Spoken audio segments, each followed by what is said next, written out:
customers is, okay, you've got me convinced already. I need to buy gold and silver, and I need to buy it right now, but what do I do next? How do I buy? What form do I buy? Well, one of the most important things to remember is to buy real gold and silver, not fool's gold and silver. You need to buy gold and silver coins and bars that you could hold in your hand. Now, you don't have to hold them in your hand. We can store them for you at Brink's if you would like, or we can deliver them to your door. But you want to get real gold and silver. There's a lot of forms of gold and silver out there that I consider fool's gold and fool's silver. Number one is the exchange-traded funds. They're also known as the ETFs. The exchange-traded funds, it's widely suspected in the gold community that these funds do not have all the gold and silver that they say they do to back them up. You're really buying price exposure to gold and silver when you buy these funds. You're not buying physical gold and silver that you can ever hold and touch.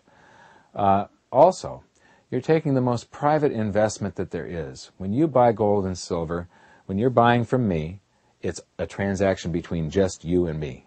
Nobody else knows about it. When you buy these exchange-traded funds, you're taking that ultra-private investment and you're placing it back in the hands of the banks that have caused this whole financial crisis by gambling with your deposits and by basically committing fraud on a lot of these loan applications and stuff.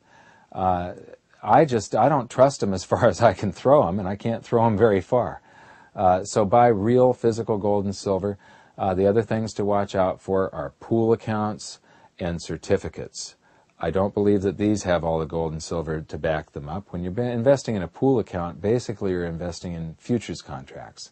So you're getting price exposure again to gold and silver. You're not getting the real thing. After that, there's numismatic coins or collector coins. Now, when you're buying a numismatic coin, you could be paying many, many times the actual gold content or silver content in this coin because you're paying for the rarity and how much somebody else covets that particular coin. A lot of the value is determined by finding the exact right buyer for that coin, whereas bullion coins and bars, their price is derived by the worldwide spot price, and at any given moment there's hundreds of thousands, if not millions, of buyers out there. The other thing about numismatics or collector coins is that under certain scenarios, for instance, if we had a big deflation, you could have hundreds of thousands of these coin collections hit the market all at the same time when it comes down to, well, do I let go of the house first or do I let go of the coin collection? It's going to be the coin collection. And so when these all hit the market at the same time, you could find that all that numismatic premium could just suddenly disappear. So this coin that you paid maybe $5,000 for, or you paid $100,000 for it, you could see that suddenly fall to the gold content value. While gold and silver, real, physical gold and silver bullion coins or bars might be doubling, tripling, quadrupling in price. They could be going north while your collector coin loses most of its value. Now, what form of physical gold and silver bullion coins and bars to buy largely depends on how big your purchase is. If you're eventually going to have more than $1 million worth of gold and silver, in that case, I like the big commodities exchange bars, such as 1,000-ounce bars of silver, 400-ounce bars of gold, or 100-ounce bars of gold. These have the narrowest bid-ask spread, the difference between the price at which we sell gold and silver to you and we buy it back from you. So it's very efficient. They're also very, very liquid. When it's on the exchange, we can buy it and sell it at any time. Now, we don't recommend keeping it in exchange vaults, though. We have it shipped usually to Brink's at Salt Lake City and keep it off of the exchange vaults. If there was a default on the commodities exchange, and there have been defaults in the past, with like London a few years ago, the London Metals Exchange, they had a default on nickel. You don't want your metals in the commodities exchange vault because, they'll make the plans on what you're going to do with your metal. Anyway, it's safest to have it out of there. However, I believe down to the core of my being that silver will go over $100 an ounce one day. I'm not guaranteeing it for you, but this is what I believe. But there's entirely the possibility that you could see silver over $1,000 an ounce. And that sounds crazy, I know, but all you have to do is study the fundamentals underneath silver and then study a little bit of monetary history, and you will find that crazier things have happened quite often in the past. So there really is this possibility that you could see silver above $1,000. Now, if you have a 1,000-ounce bar of silver, that's $1 million bar. When you go to liquidate your position, you have to liquidate it $1 million or greater at a time. So for orders that would, if you're eventually going to have gold and silver, but it's less than $1 million worth, ultimately, that you're going to have, then I suggest smaller increments such as 100-ounce bars. This is a Johnson Matthey bar. Make sure you get bars that are from known refiners, recognized refiners, such as Johnson Matthey, Engelhard, and so on. They have a hallmark on the bar. There's a serial number. There's a weight and a fineness stamped right into the bar. So you have basically a certificate of authenticity right on the bar. Then you have the 10-ounce bars are next. And again, they have the weight and the fineness right on the bar, and both of these things stack very well in a safe. But I think my favorite is when you get down to just the 1-ounce government minted coinage. This is a silver, American Silver Eagle, again, 1 troy ounce fine silver, and this is a Canadian maple leaf, and it says 1 troy ounce, 999 fine silver right on it. The reason I like these coins is currently the IRS, dealers have a certain requirements that they have to comply with the IRS. And currently there's something called 1099B broker reporting. Any time we purchase back from you, from the consumer, when we purchase back more than 1,000 ounces of silver or 1 kilo of gold, a kilo is 32.15 ounces, we have to do a 1099 broker reporting form. The IRS gets a copy, you get a copy. Now, I need to be very clear here. This has nothing to do with your taxes. This is just what the IRS requires of us. You have a responsibility to file your capital gain tax, and we do want you to seek proper tax advice. We don't give tax advice here. What we're talking about is just our responsibility to the IRS. So when you sell back more than 1,000 ounces of silver or 1 kilo of gold, we have to report that to the IRS.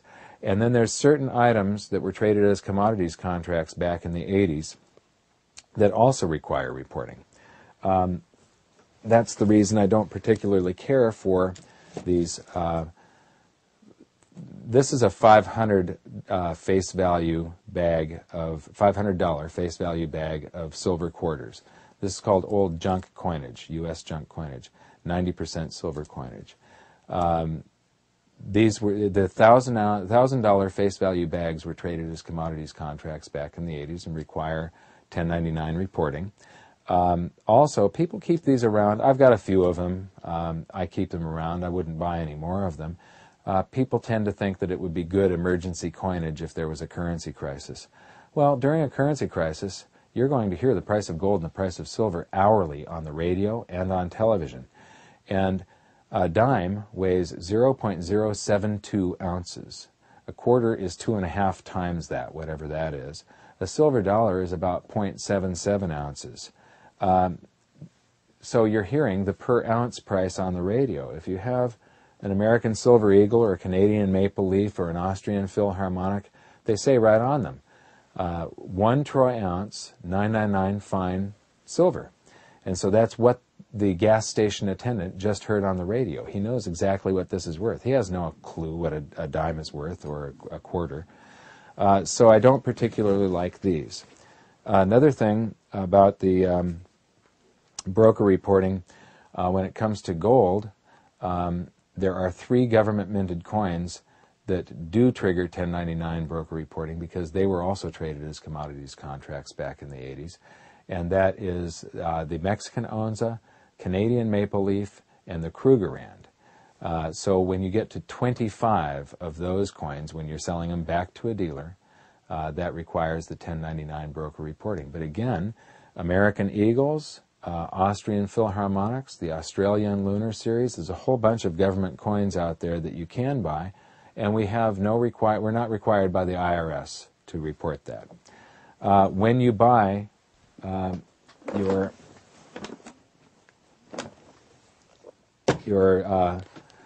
silver coins, this is a case of Canadian maple leaves, and there's 20 tubes of 25 each in here.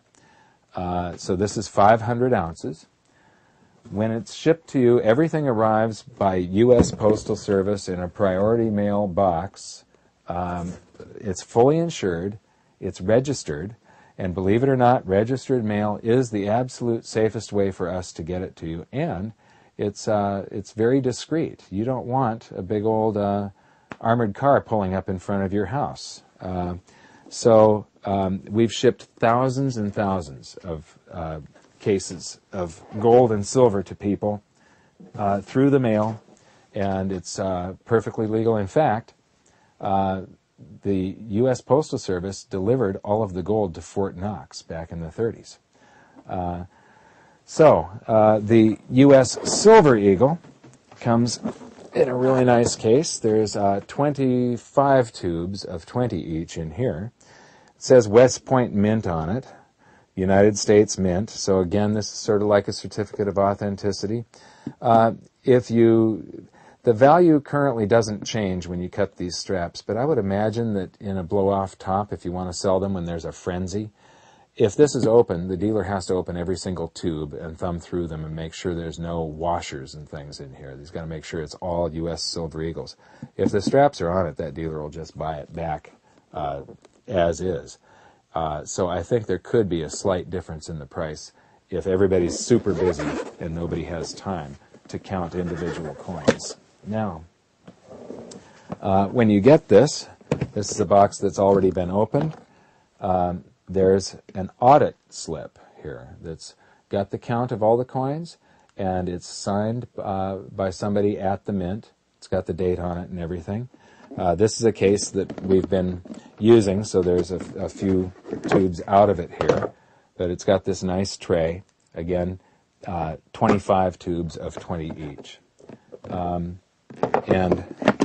again, it arrives in the U.S. mail. So, with gold, again, 400-ounce bars, 100-ounce bars in large accounts, smaller accounts. I like the smaller increments, especially the coinage. Also, government coinage can develop a premium when there's a frenzy to get gold and silver. They have a premium when you buy it. They always cost a little bit more than bars of gold and silver. But you get that premium back when you sell it, at least most of it. And then sometimes when gold and silver is in really high demand and there's a shortage, because mints only have a certain capacity, there's fewer coins out there than there are bars of gold and silver that have been poured. So they develop a premium, and we saw this just recently where several of the government-minted coins developed a significant premium over bars of gold and silver. So there's a few advantages there, but here's the main thing. When there's a frenzy, there's shortages that go on. And if dealers don't have the particular item that you want, buy something, because it's better to have gold and silver than to not have it. And don't be afraid of things like 1099B reporting and stuff. Right now, I think the most dangerous thing to be invested in is U.S. dollars, especially something like a 30-year Treasury bond. So be careful. Get invested in gold and silver, and thank you very much for listening.